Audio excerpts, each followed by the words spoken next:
Since freshman year, I've been in and out of trouble, often getting myself in all kinds of nasty situations.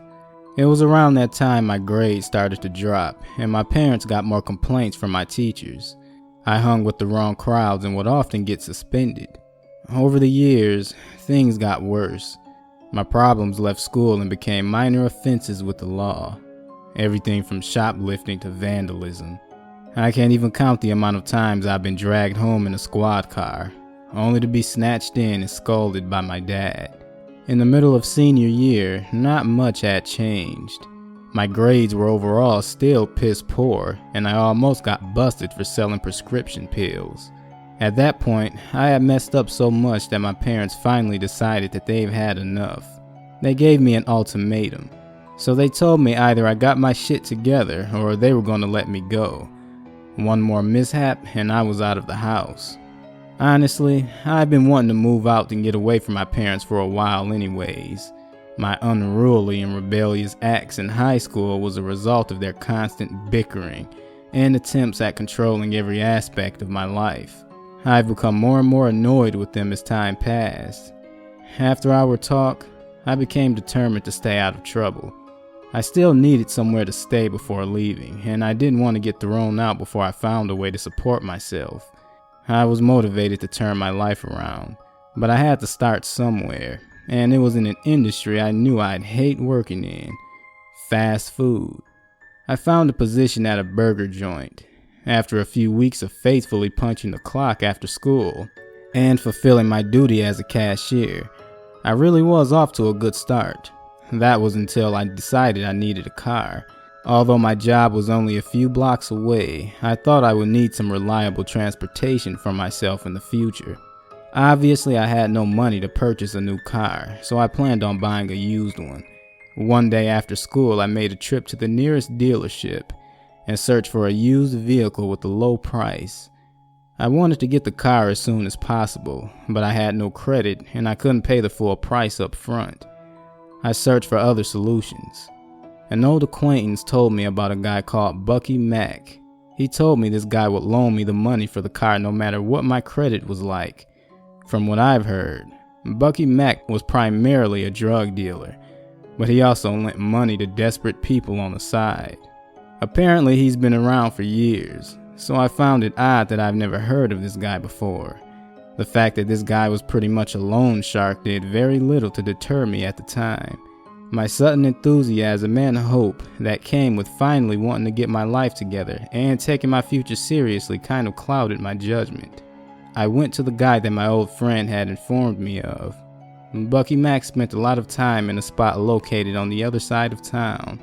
It was in a wooded area, at the end of a long dirt road deep into a labyrinth of trees. I rode my bike over there that day, so it took me about 10 minutes to travel down the dirt road and reach the small wooden house with boarded up windows. There were 4 black trucks parked on the property, with a few men hanging out and standing here and there. One guy smoking a cigarette turned and spotted me coming his way. He stopped in the middle of taking another swig and stared at me as I came closer. The other guys nearby spotted me soon after. I rode closer to the guy with the cigarette and hopped off my bike. All the eyes glued on me made me feel uneasy, so I was slow about speaking. After seconds of awkward silence, the cigarette-smoking guy says, "Who are you?" The curious men that surrounded him looked as if they also wanted to know. I'm Jake. I'm here to talk to Bucky Mack," I said. He nodded his head in approval before flicking his still-lit cigarette away. Then he gestured for me to follow him. I was led into the nearly dilapidated house, as many of the other guys had their gaze locked on me as I entered. The place was mostly dark inside, but there were a few dimly lit areas, many of which were occupied with boxes and blocks of a suspicious substance heavily wrapped in tape. There was a guy inside hauling many of the blocks into the boxes as he taped them up. The house also reeked of marijuana. The scent was so strong I was surprised it didn't hit me while I was outside. We made a turn down the hall, which had a closed door at the end. The guy in front of me knocked twice when we reached it. The door swung open in seconds, revealing a middle-aged man standing in the doorway. He was smiling. He glanced at me quickly, then laid eyes back on the guy in front of me. "Who is this?" he asked. The guy in front of me shrugged his shoulders. The middle-aged man's smile grew wider. He had one gold tooth.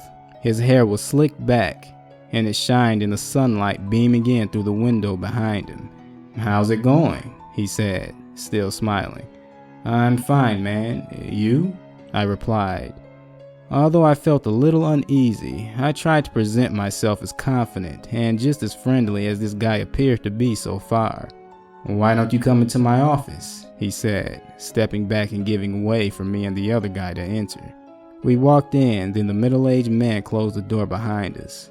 There were 2 chairs sitting in front of a decorative desk, which had a revolver and a half-consumed glass of liquor near it. I took a seat in one of the chairs as the man came and sat behind his desk. The other guy stood by the door. "So what's up?" "You are Bucky Mack, right?" I asked. He picked up the glass of liquor and gulped down what remained before saying, "Of course, mate. All day, every day." I looked behind me and saw the guy by the door grinning. Then I spun back around only to see Bucky Mack still smiling. I sighed. "I need to borrow some cash," I said. From there I explained my situation. I told him that I just turned 18 and was about to graduate high school in a few months. I informed him of my bumpy years of high school, why I wanted to turn my life around after graduating, and how the money would allow me to buy a car, which would be convenient during the job hunting process. I see," Bucky Mack mumbled, staring at his desk. "You seem to be a man of good intent. You made some mistakes and now you want to do better. I can respect that." He pulled a bottle of booze from behind his desk and started to refill the glass in front of him. "You know, most people will find this hard to believe, but sometimes I wish I did the same when I was your age," Bucky Mack continued. "If I had thought the same as you earlier on, I'd have a much more stable life right now." I heard the guy by the door chuckle, as if he disagreed with Bucky Mack's statement. "Thanks, man," I said. He offered me a drink, but I kindly turned it down. "No worries, pal. You have my support. So how much we looking at?" The second I left Bucky Mack's spot, I headed straight for the dealership and purchased the car I've had my eye on. Then on the following day, I pulled up to school in it. Some of the kids standing in the crowd in front of the school building noticed me as soon as I pulled into the parking lot. A few of them were my friends, and I often walked to school with them every day. They were surprised to see me suddenly pull up to school driving a car, and no longer walking with them. I must say, it felt good to drive around in a vehicle that I could say was mine. Although it was only a cheap used one, it was still my first car. Among some of the kids in the crowd was a girl. She was standing in an area alone by the front doors. She was really tall, towering over most of the boys that stood in a group not too far away from her. Her eyes were locked on me as I drove by. Abatha is her name. I've known her since first grade. No, we weren't quite friends. If anything, we were the opposite. Abatha has been a total bitch to me ever since the first day we met as small children. It all started in second grade. Abatha snatched a toy from me. Then she proceeded to push me down and go crying to the teacher, saying I was the one that took the toy from her. The teacher believed her, and I was put in timeout. I remember 7-year-old Abatha teasing me for the rest of the day after that. This small childish incident led to non-stop feuding between us year after year, well into our high school years. Most of it was initiated by her. Often Abatha would taunt and harass me every chance she got. It became worse at the beginning of high school when my years of delinquency began. She had many field days laughing and making fun of me the second she found out I had gotten into some trouble. Her harassment was never anything more than verbal. Abatha never physically assaulted me or displayed a desire to do so. I found this odd, as she very well could have, and inflicted some damage due to her size. She's always been a larger girl. Even when we were younger, she had always been taller than me. By the time junior year came around, she was 6'4". As I pulled into a parking spot, I saw Abatha grin before turning and entering the school building. $250 payments a week. That was the deal. I told Bucky Mac about my job as a cashier, and he was willing to work with me. I expected close to half of my check to be gone every time I got paid for the next few months, but it was for a good cause. I returned to Bucky Mac's spot one afternoon after leaving work to pay him his share. The first week of paying was a piece of cake. Easy in, easy out. But it was when I went back the following week, I realized I may have made a grave mistake. He wanted double of what was paid the previous week, $500. When he told me that, my stomach dropped. During our negotiation, he specifically said $250 per week. I was confused as to why he was changing the terms and conditions. I forgot to mention a little something called interest, Bucky Mac explained. Look at it this way. You're helping me help you. That friendly smile he once had when I first met him had turned into something else. I already knew there would be some interest involved, because otherwise he wouldn't make any profit lending money. But I didn't expect it to be that much.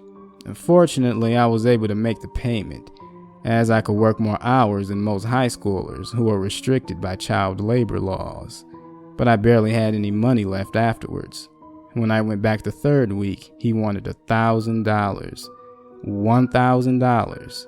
I mean, there was just no way he could expect me to pull that kind of cash on the spot, especially after I told him about my low-paying occupation. I told him I couldn't pay him that week. Then that's when the shit hit the fan, and the guy beneath that friendly facade came to surface. Bucky Mac's smile faded completely. Then he abruptly gained an expression of pure rage. "We had a deal," he said, standing up out of his seat.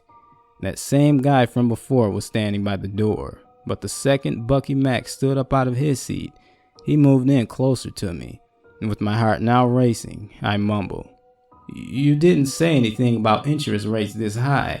We had a deal," Bucky Mac shouted. "Dude, I get that, but we agreed to something totally different," I said, now starting to get even more nervous. I glanced behind me once more and saw that the other guy was almost leaning right up on me, still glaring. At this point, I wanted to just run out of the room. As Bucky Mac walked from behind his desk, the guy behind me wrapped his arm around my neck, locking me in a tight chokehold. I struggled to break free, but the guy was too strong. What the fuck is this?" I started. Before I could finish my sentence, Bucky Mac came and punched me in the stomach. I grunted in pain, then coughed multiple times. Then he kneeled down to look me right in the eye, as the guy behind me still had a hold on me. "Now I'm gonna tell you this, Jake. I don't like being ripped off," Bucky Mac said. I felt the guy's arm slightly constrict around my neck tighter. Bucky Mac searched my pockets, then pulled out all the cash I was carrying, which wasn't very much. "You're short on payment," he continued. "From now on, I want full payments every single week, starting next week. By then, I expect $2,000 sitting on my desk. No excuses, or we're gonna have some serious problems, Jake." Bucky Mac delivered a few more punches to my gut before the guy behind me finally released me, letting me fall to the floor as I held my stomach. "You can leave my office now," Bucky Mac mumbled, drawing a cigar from the inside of his suit. After that incident, I hadn't returned to Bucky Mac's spot for 2 whole weeks. Bucky Mac called my phone constantly during that time. I ignored. Every time my phone rang and I saw his number, my heart would instantly leap. I didn't know what I was going to do, but I had to think of something quick. In the meantime, everyone at school was already excited about prom. I wasn't. I had gotten myself caught up in some debt. Prom was the last thing I cared about. During the next few weeks, that's all everyone at school discussed. My parents even brought it up to me, expressing how they hoped I planned on going to the last prom of high school. At first, I disregarded their suggestion and didn't plan on going. I had no one to take. I was pretty sure anyone I asked would have turned me down anyways. But to my surprise, someone asked me to prom instead. A girl named Alexis. This was odd because I hadn't interacted with her much over the years, and I barely knew her. But she told me she had no one to take to prom, and she's been checking me out for some time. So reluctantly, I agreed to go to prom with her. Afterwards, we spent some time hanging out and dating off and on. Some mornings I'd even pick her up and give her rides to school in my car. One morning, Abatha caught Alexis and I getting out of my car and heading to the school building. Abatha was standing alone once again. This time she was scrolling away on her phone. She spotted us out in the parking lot, then waited for us to approach her. Another mischievous grin plastered her face. "Looks like the troublemaker caught himself another fish," Abatha said as we passed by. When I didn't reply, Abatha stepped out in front of us and blocked our way. I sighed. "Abatha, not today." I had to look up to her as I spoke. "I don't want to get into it with you right now. Please move," I continued. I took Alexis by the hand and tried to move around her, but she just blocked me again. Abatha did this often.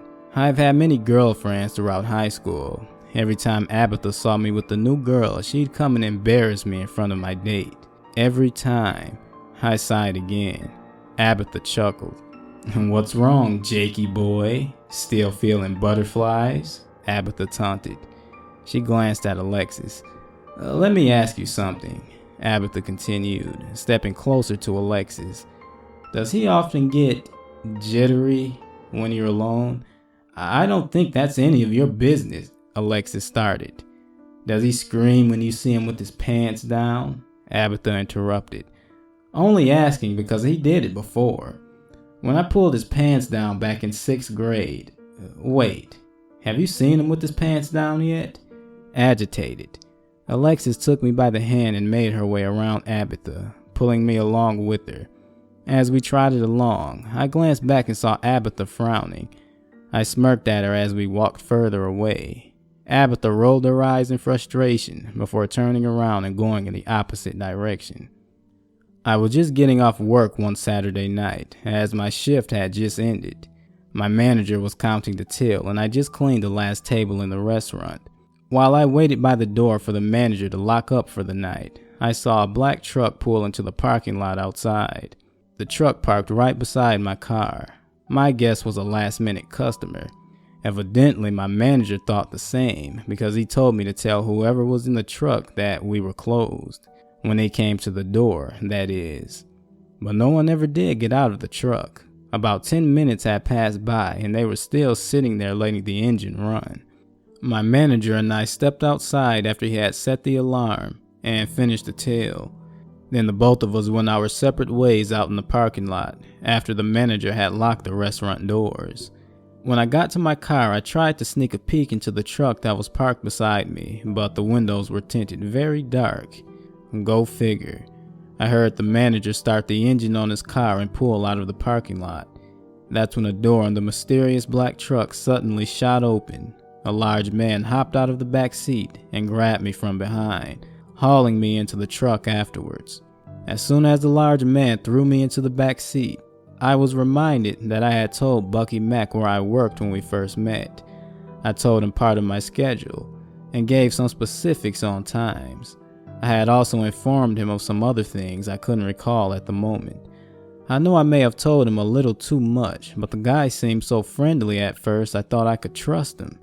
The guy that hauled me in pushed me further across the seat before getting back in himself and closing the door. Someone else in the truck flipped on the light. Then I could clearly see Bucky Mack sitting right beside me. He didn't look happy. "Sup, Jake?" he said. He stared at me with cold and menacing eyes. There were two guys in the front, and they were looking back at me, holding expressions similar to Bucky Mack's. "You've missed some payments, and it better be for good reason. Now, I hope you have the cash to cover these couple weeks you've decided to skedaddle," Bucky Mack said. He continued to glare at me, waiting for a response. I've been trying to get the money. What do you think I'm at this restaurant for?" I stammered. He snickered and covered his face with his hand.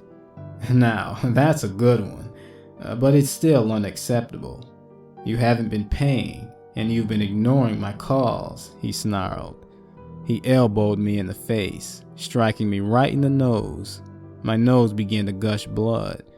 One of the guys up front lit a cigarette. Then that's when Bucky Mack and the large guy sitting on my other side started to viciously beat me. They kicked my ass in that back seat for minutes. Then the large guy opened the door again before shoving me outside on the ground. The black truck backed up and took off, leaving me behind in the moonlit parking lot. My entire body was aching like hell, and one of my eyes throbbed nonstop. I touched my bottom lip. It was swollen and felt slightly enlarged. I could barely stand up straight heading to my car, as the pain had caused my body to beg for rest. As I opened my car door, I heard something from a distance. A strange sound, like a howl. It was echoing out into the night, and it went on for seconds. I turned in all directions, making several attempts at finding a source. I found nothing. I even glanced at the sky. There was nothing there but the half moon. I had dug myself deeper into the debt hole by not visiting Bucky Mack for those 2 weeks. He increased my debt even more and accounted for the times I didn't show up. As expected, he doubled the amount for each week. This meant I owed him a total of $8,000 as of the night in the parking lot. After that, I made sure I stopped by Bucky Mack's spot and paid him as much as I could for the following few weeks after, even though it was nowhere near enough. As a result of the low payments, I received more beatings every time I went, but I had to keep going and pay him what I could. Otherwise, he'd do something worse if I didn't show up at all. But what was I kidding? I was never going to pay off this debt. At this point, I realized that's exactly how Bucky Mack wanted things. He wanted a constant flow of cash that never ended. Even if I showed up to his office one day and paid what I owed in full, he'd just double the debt and kick my ass again. The beatings were getting unbearable. I couldn't take it anymore. So I felt I had to skip out on him for a couple more weeks as a way to catch a break from getting my ass kicked. Again, I ignored his calls when he hit up my cell phone. After that, I just anticipated the black truck waiting for me outside of my job. Bucky Mack didn't show up at my job anymore. He came to my school instead. After the bell rang and the school day came to an end, fear showered me when I walked outside and saw the black truck parked across the street. I planned on giving Alexis a ride home that day, so she was by my side as I tried to ease my way to my car. Unfortunately, I was spotted as I crawled into the driver's seat. The back door on the black truck swung open. Then that same large guy from before came trotting across the street. When the guy approached my car, he swung my door back open, then gently pulled me out of the driver's seat. Jake, where are you going?" Alex said. "Who is this?" The guy held his arm on my shoulder as he walked me across the street to the black truck. He faked a smile and pretended to be an acquaintance to avoid drawing the attention of the nearby students around us. We got to the truck, then the guy shoved me into the back seat once again. I met Bucky Mack with an unsettled gaze the second I was thrown in. I could hear Alexis constantly shouting my name outside. "I thought I wouldn't have to tell you again," Bucky Mack mumbled, "but it looks like you're a pretty terrible listener." With that, the guy up front started to slowly drive away from the school. I glanced out the window and saw Alexis driving on the sidewalk to keep up with us. The truck made a stop after a block of cruising. They parked near a curb close by. Another beating was initiated, and I can tell you this was the worst one yet. They gave me double the amount of blows to my body. I received so many strikes to the face I was surprised I could see at all when it was over. Alexis peeped through the window with her hands cupped around her eyes, yelling for them to stop. "Stop it, you're gonna hurt him," she cried. They kept going, punching and elbowing me for minutes. I could feel blood elevating my throat. Bucky Mack drew a knife and held it to my pupil. "Listen here, you little shit. The next time you screw me over, not only are we gonna beat you twice as worse and twice as longer, but I'm gonna take my blade and pluck one of your eyes," he threatened. He brought the blade even closer to my eye. almost to the point where I could almost feel the tip touching my eyeball. "You can't afford to test me again, Jake." I was shoved out of the truck once more, only to be met with Alexis crying on the sidewalk. The panic on her face grew more intense when she saw my nose dripping with blood. "Jake, what's going on?" she sobbed. I didn't answer. Someone else was walking towards us on the sidewalk. It was Abatha. She saw Alexis crying, then glanced at me. As soon as she saw my battered face, there was an expression of concern. Abatha wasn't smiling. Alexis broke up with me the next day. She got spooked of the incident and decided she didn't want much to do with me anymore. Our plans to go to prom together were also canceled. The incident had given Alexis the wrong impression, that I was still engaging in pathological behavior. She complained of not being able to be around me anymore, saying, "So these are the kind of people you deal with? If that's the case, then I'm afraid we're not going to work." She walked away, then barely spoke to me anymore after that. Then of course Abatha just had to be nearby to witness and overhear everything. Abatha was already holding her usual grin when I glanced at her. "It looks like you messed up again, Jakey boy," she teased. "Your fish unhooked itself and swam away?" I glared at her angrily, then brushed past her to enter the school building.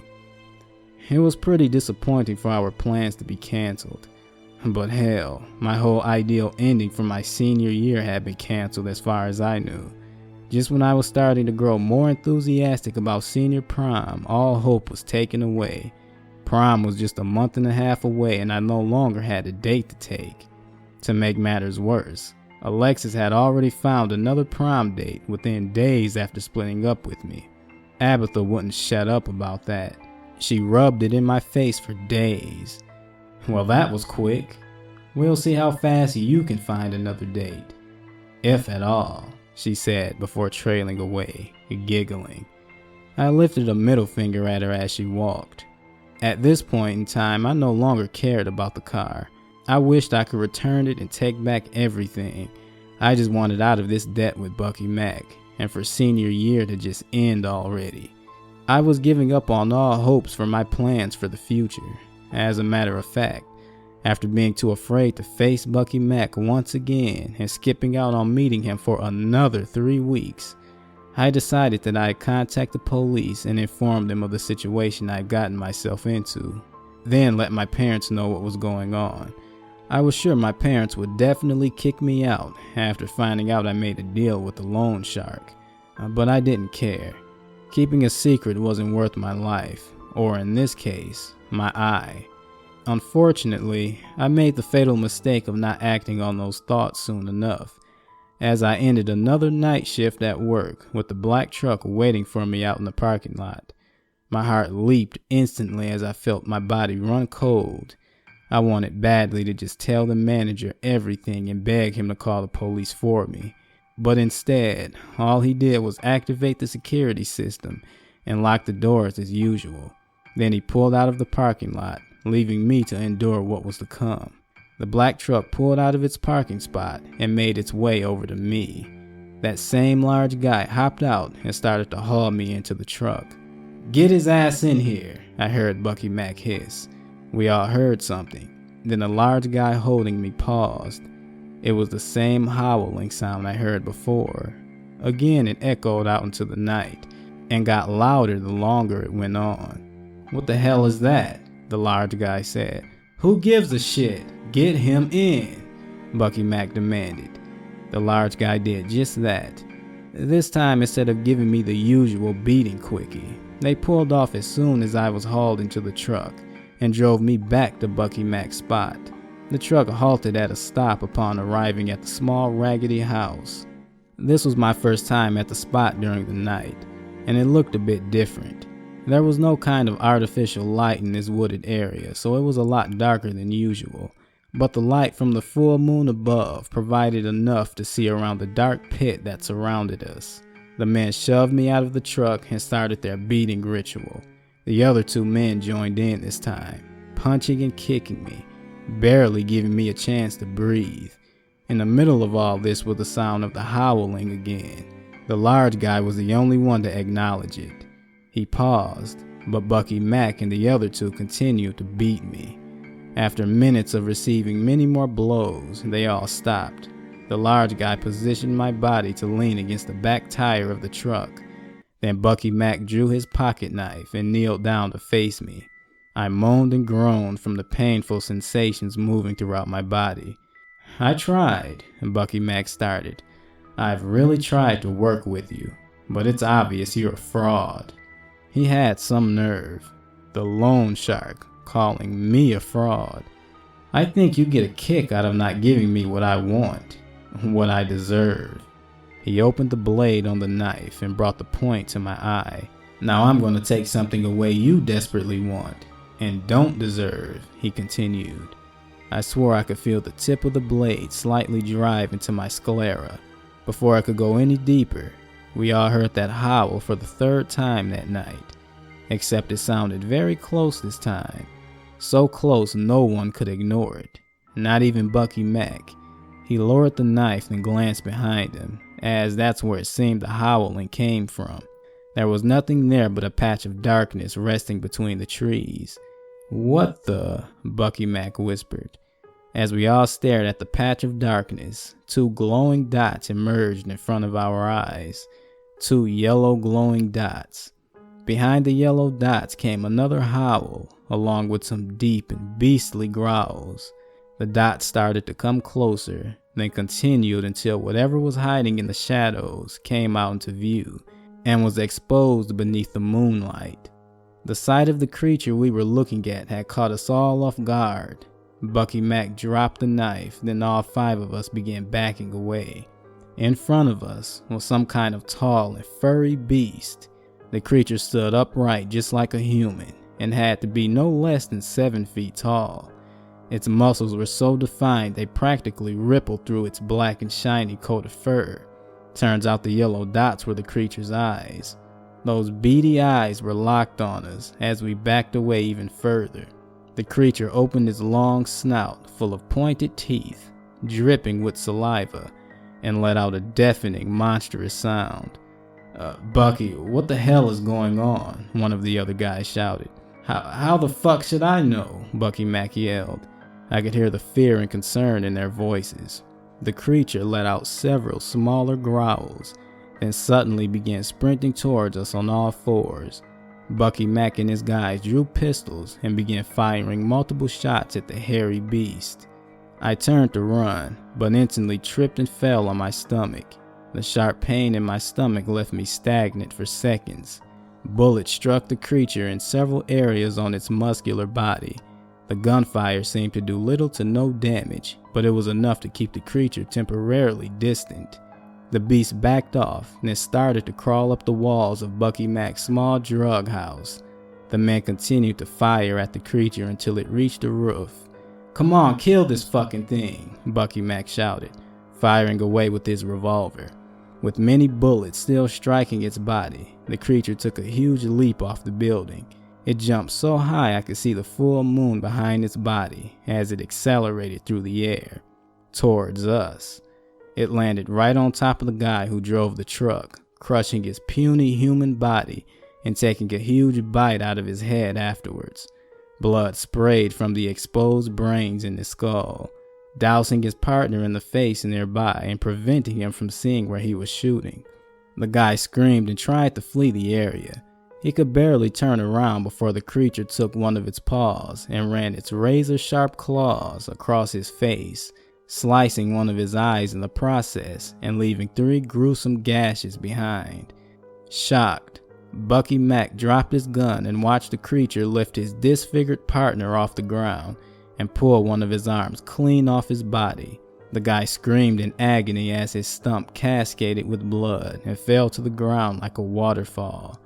He wiggled and twitched in pain, making several feeble attempts at breaking free of the creature's grasp.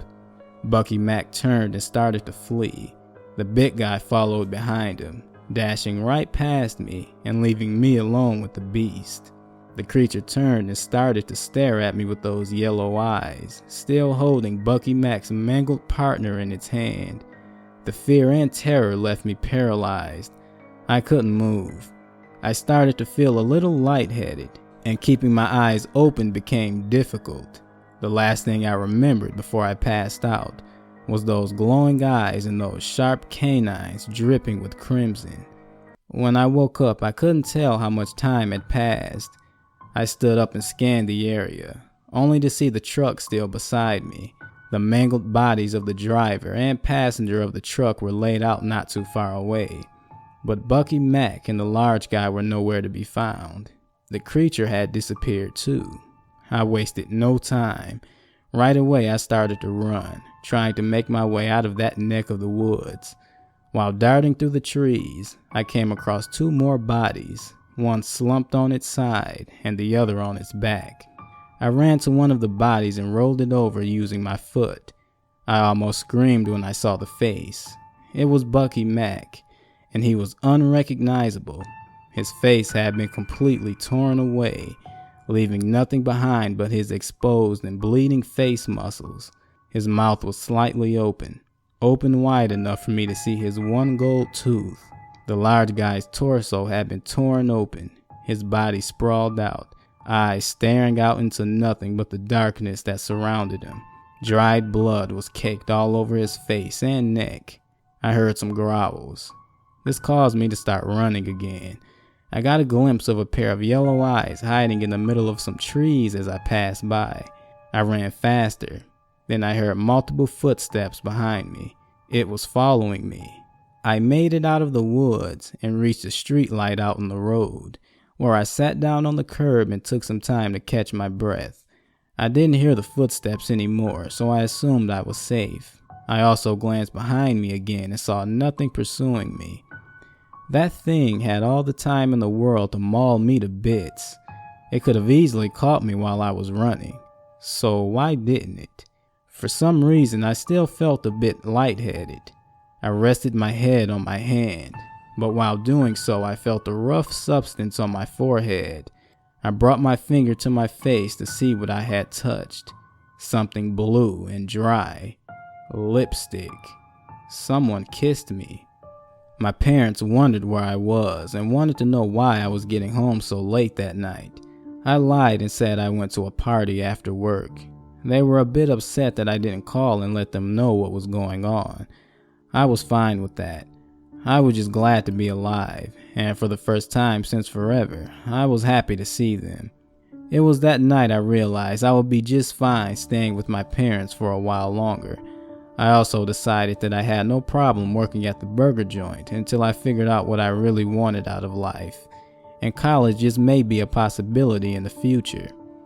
I continued to faithfully show up to work and complete my shifts and wait patiently for my senior year to come to an end. Meanwhile, the authorities found Bucky Mack and his men. Then they raided his drug house. No one could identify the cause of their deaths or tell whether another animal or a human was responsible. The story was all over the news, and it had people in town shook. Everyone kept talking about the gruesome killings until the end of the school year. Who or what might have done it was always up for debate. To this day, no one knows that I was there to see it all. I always got uneasy overhearing someone at school talk about it. 2 weeks before prom, I opened my locker to see a pink envelope lying on top of my books. I picked it up and saw Abatha's name written across the front. While tearing open the envelope, I sighed and rolled my eyes, expecting to see something crude and belligerent.